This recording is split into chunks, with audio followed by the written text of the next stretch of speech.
Il y a un tout petit saut d'événements sur Linea pour les farmers. Alors je pense que c'est le bon moment pour sortir une vidéo update et cibler le mainnet. Déjà c'est une layer 2 et la légende raconte que c'est à la mode. Ensuite la blockchain a été développée par Consensus. Consensus du coup l'entreprise derrière MetaMask. Ils ont récolté beaucoup d'argent et se positionnent avec une levée de fonds à plus de 700 millions. Attention, la levée de fonds concerne bien Consensus et pas directement Linea la blockchain. On n'a donc pas la stat en séparé. Pour faire un petit historique rapide de la blockchain, on l'a attaqué en testnet. Et il y avait plein de quêtes à réaliser sur une dizaine de semaines et c'était pas les activités les plus folles du monde. D'autant plus qu'il y avait quand même assez régulièrement des soucis techniques. Suite à ça, les personnes qui ont participé au testnet ont reçu un NFT pour représenter cette participation. Et plus tu as participé, plus le NFT que tu as reçu est rare. Il y a ensuite eu le lancement en mainnet. Et là, pendant la première semaine, il s'est passé 2-3 trucs. Il y a eu 2-3 collections NFT qui sont sorties. Il y a eu les DEX, etc. Mais la hype est retombée très rapidement et ça fait 3 mois qu'on n'a plus du tout entendu parler du bousin. Faut dire que quand t'as levé 700 millions et que ta TVL elle dépasse à peine les 30 millions,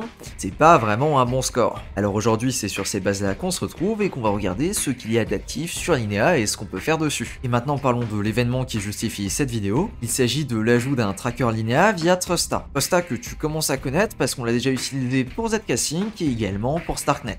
Alors comme d'habitude les critères sont pas forcément les plus pertinents mais ça nous permet d'avoir un dashboard qui est à jour. Et voilà ce que ça donne, je suis top 3% alors que c'est un wallet que j'ai vraiment très peu utilisé. Pour te donner une idée au niveau des stats, il y a 80$ dessus, il y a 270$ de volume. J'ai 46 transactions notamment parce qu'on avait lancé la collection Victorians et qu'il y avait eu quelques soucis donc j'ai dû spammer les transactions. J'ai 2 mois d'activité sur 3 semaines et j'ai interagi avec un nombre exceptionnel de smart contracts à 3. Mais ça je pense qu'il y a un souci dans leur métrique parce que j'ai souvenir d'en avoir fait un petit peu plus quand même. Et au niveau de l'identité, je vais toucher l'arbitre airdrop et je vais également toucher le NFT spécial Linea Voyage. On conviendra que c'est des stats qui sont vraiment bateaux et qui sont vraiment mauvaises, mais sur Linea, tellement il y a peu de personnes qui s'y intéressent et qui farment dessus, eh bien ça suffit pour me classer en très bonne position en top 3%. Je te dis, quand j'ai vu la stat, j'ai halluciné parce que ça veut vraiment dire qu'il y a quasiment personne qui s'occupe de Linea, c'est assez aberrant. Alors bon, je vais pas passer toute la vidéo à expliquer qu'il y a personne sur Linea, qu'il y a pas grand chose à faire dessus. Non, c'est plutôt à notre avantage parce que moins il y a de monde dessus, plus les récompenses pourraient être juteuses. Ceci étant dit, on va donc pouvoir attaquer. Pour commencer, il va évidemment falloir déplacer ses fonds vers Linea. Pour ça, tu peux soit utiliser le bridge officiel qui va directement se retrouver sur Ethereum, ou alors utiliser Stargate que je ne présente plus. Chose d'ailleurs très pratique, sachant qu'en utilisant Stargate, tu vas pouvoir bridger à partir de différentes blockchains. Et au niveau du coût de bridge, ici, en partant d'Optimisme, je vais payer environ 50 centimes. Il y a également d'autres bridges qui permettent d'aller vers Linea, mais je vais pas te faire la liste complète ici. En débarquant sur Linea, tu vas te rendre compte qu'il y a vraiment très peu de TVL avec seulement 25 millions, et qu'il y a quasiment 40% déjà chez Stargate. Ça laisse pas beaucoup d'opportunités au niveau des autres projets. On va quand même les regarder parce que l'objectif c'est quand même d'avoir un minimum d'activité. Au niveau des DEX, on va en avoir 2 qui ressortent avec KyberSwap et SyncSwap, et on arrive sur KyberSwap qui est un agrégateur de DEX. C'est-à-dire qu'il va sélectionner en direct le chemin le plus optimisé pour gagner le maximum sur ton swap. Ici pour faire la démo, je vais passer de l'Ethereum en USDC. Je vais donc cliquer sur Swap, je confirme. Et ici j'ai payé 32 centimes à 8 Gwei. C'est quand même un petit peu plus cher que ce qu'on va avoir sur les autres rollups. À l'heure actuelle, via KyberSwap, c'est déjà possible et intéressant de farmer le volume, mais vu le peu d'activité sur la blockchain, pour le moment de mon côté, je me contente de marquer les différentes semaines, les contrats ainsi que les transactions. Et allez hop, on va maintenant faire le move inverse sur le deuxième DEX directement SyncSwap. Celui-ci est un grand classique, tu l'as forcément déjà utilisé si t'es allé sur Zkasync. Je vais donc swapper dans l'autre sens pour récupérer mes Ethereum. J'approuve mon USDC et je confirme mon swap. Ensuite, on va avoir une paire de DEX avec Velocore, Linex, PancakeSwap et Codex, etc. Mais ce que tu as peut-être vu, ce sont les différents projets qui permettent de faire du lending borrowing. On va essayer ça avec Mendy Finance. Je vais donc connecter mon wallet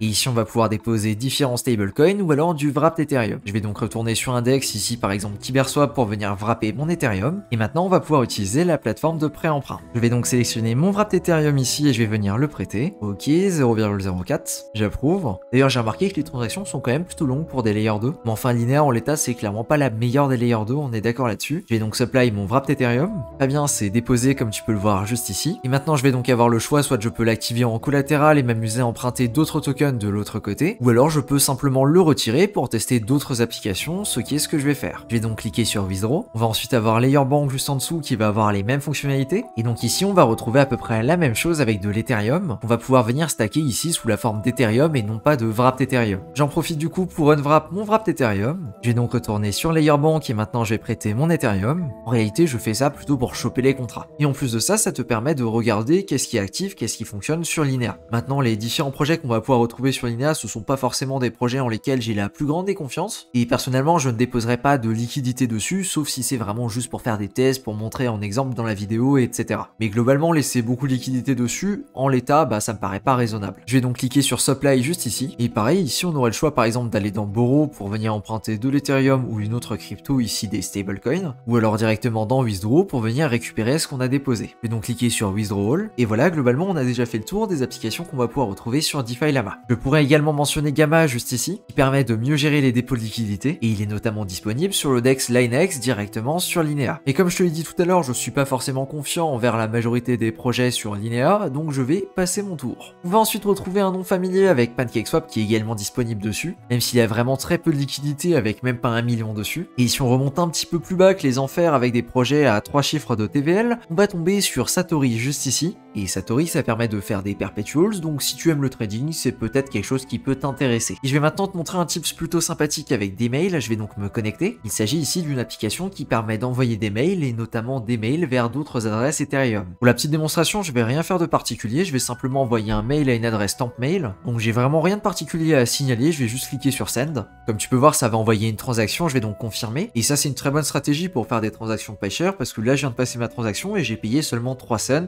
versus 30 cents si je voulais faire un swap. À noter d'ailleurs que c'est disponible sur pas mal de blockchains différentes. Donc si tu as envie d'augmenter ton score de transaction en envoyant des mails, c'est totalement possible. Il y a une limite de 20 mails par jour, mais bon, c'est largement suffisant. À noter également qu'ils ont tout un système de points en fonction des différentes actions qui sont réalisées et que c'est également un projet qui est susceptible de faire un airdrop. J'en profite du coup, le lien que je mettrai en description, ce sera un lien référé et donc je vais grappiller quelques points si tu t'inscris avec. Et voilà, globalement au niveau de l'activité classique, ce qu'on va venir chasser pour les Layer 2, c'est quasiment tout ce qu'on peut faire. Alors comme tu l'as vu dans la liste, il y a des dizaines et des dizaines de DEX qui sont pas forcément très pertinents mais qui ont le mérite d'exister. Donc si tu veux chasser les contrats, faire un swap, approuver un ou l'autre token, pourquoi pas. Mais sinon, d'un point de vue DeFi, on a fait le tour. Cependant, la vidéo ne s'arrête pas là, on va voir une campagne qui a été lancée indirectement par Linea. Et ça, c'est quelque chose qu'ils appellent le Linea Entertainment Festival. Et c'est assez particulier parce qu'il y avait différentes quêtes. Alors effectivement, j'utilise le passé ici parce que je viens de me rendre compte en direct que c'est déjà terminé. Et du coup, c'était différentes quêtes qui étaient en relation avec des jeux directement sur Linea. Et j'ai pas grand chose de plus à en dire si ce n'est que c'est terminé. J'ai cependant oublié de parler de quelque chose, ce sont les NFT sur Linea. Et ils sont accessibles avec Element Market et plein d'autres marketplaces NFT. Mais pour le coup, tu passes vraiment pas à côté de grand chose parce que les collections sont plus nazes les unes que les autres. Et d'ailleurs, fun fact, les NFT qu'on a reçus suite aux quêtes, eh bien ils sont échangeables directement sur un site qui s'appelle Bilinir et probablement sur plein d'autres d'ailleurs, mais c'est celui-là vraiment qui ressort et que j'ai vu mentionner le plus souvent. Et à l'heure actuelle, le floor est à 0,077 Ethereum. En tout cas pour le NFT alpha, du coup le rang maximum, ce qui est l'équivalent de 120 $.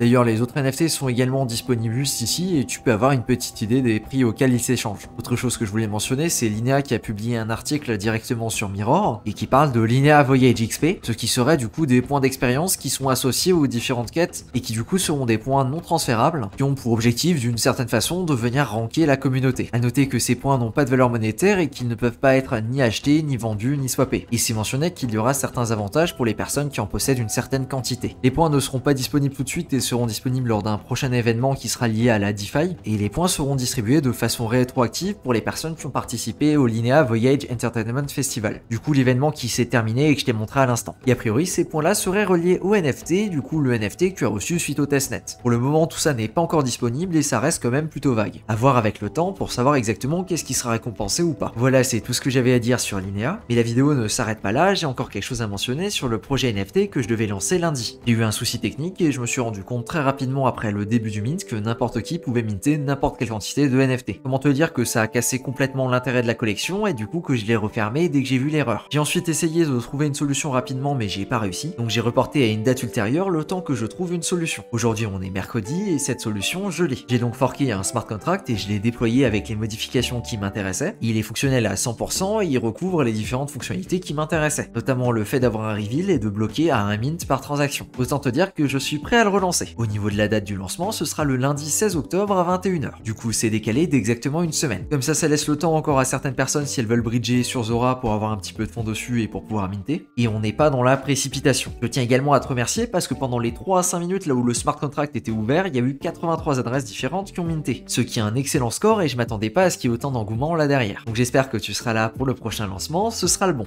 Et dernier fun fact totalement random, quand j'ai fait mes tests pour déployer des collections hier, j'ai déployé certaines collections sur le mainnet, et il y a une collection que j'ai déployée comme ça qui s'appelait juste Cryptomage, à laquelle il y avait absolument aucune image d'associé, qui a chopé plus de 400 000 par 300 adresses différentes. Imagine juste qu'il y avait absolument pas d'image et que personne n'était au courant que ça devait lancer. Imagine juste que c'est une collection qui avait pas d'image, que j'ai juste envoyé le lien au modérateur du Discord pour tester, pour regarder si ça fonctionnait correctement, et que je suis revenu 5 heures plus tard et qu'il y avait déjà 400 000 dessus. Complètement dingue comme histoire. Alors je me dis qu'avec la petite image là où on annonce un reveal quand on a les 10 000 NFT qui sont mintés, on peut carrément exploser le ranking sur Mintfun, et l'objectif du coup ça va être de positionner la collection au top 1 sur Zora dans la catégorie free. Et oui, je pense que c'est totalement faisable, sachant que cette collection random, comme je te l'ai dit, eh bien elle est montée au top 4, alors qu'il n'y avait même pas d'image et que je l'ai mentionné nulle part. Donc autant te dire que je suis extrêmement hypé pour lundi prochain. Si ça peut t'intéresser, la collection sera mintable sur Mintfun, et tout ça c'est déjà live, je te mets directement le lien en description. Merci à toi de me suivre dans ces petits projets, et merci à toi de ta confiance. Sur ce, je te dis à plus pour une prochaine vidéo.